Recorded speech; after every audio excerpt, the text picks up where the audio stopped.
Германската компанија Technical Textile почна со работа во фабриката лоцирана во Штипската тир зона. По Johnson Controls, ова е втора странска компанија чие производство ќе се одвива овде. Фабриката се изгради за само 14 месеци по одлуката за инвестирање. Во неа се вложија над 15 милиони евра, а ќе се произведуваат повеќе компоненти од фиберглас. Се работи за објект од површина од 13.000 квадратни метри. Производството ќе е целосно наменето за извоз.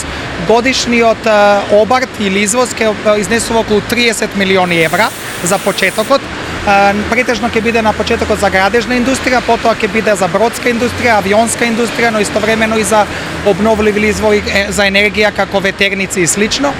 Отворањето на Technical Textile значи и намалување на листата на невработени лица од Штип, но и од регионот. Првите 100 луѓе во новата фабрика се веќе работени. Во наредниот период оваа значајна инвестиција постепено се очекува да отвори 1000 нови работни места за Штип и за овој регион. Тоа е од огромно значење за Штип, за Кочани, за Велес, за Свети Николе, за Карбинци, за Лозово, Чешиново и Облешево и сите околни населени места.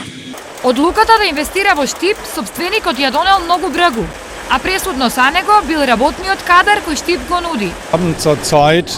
Ние навистина многу брзо најдовме одреден број кој што ни беше потребен за почетокот на ткајачи, бидејќи знам дека овој регион има квалификувана работна сила во тој поглед. Она што можеби малце ни фалат работници со познавање на монтажа и демонтажа на машини. Во моментов во фабриката на Technical Textile се донесени и работат само 20% од предвидените машини, а останатото ќе стартува наскоро. Инаку, освен овие две компании, се очекува и во Штипската тир зона да дојдат и други инвеститори. Меѓу другото и поради поволностите кои државата ги нуди. Ослободување од плаќање на персонален данок и корпоративен данок во период од 10 години, пакет од 500.000 евра во случај да инвестираат повеќе од 15 милиони евра или да вработат повеќе од 100 луѓе. Нови инвеститори наскоро се очекуваат и во тир зоните во Виница, Делчево и Берово, каде во моментов интензивно се работи на уредување на инфраструктурата.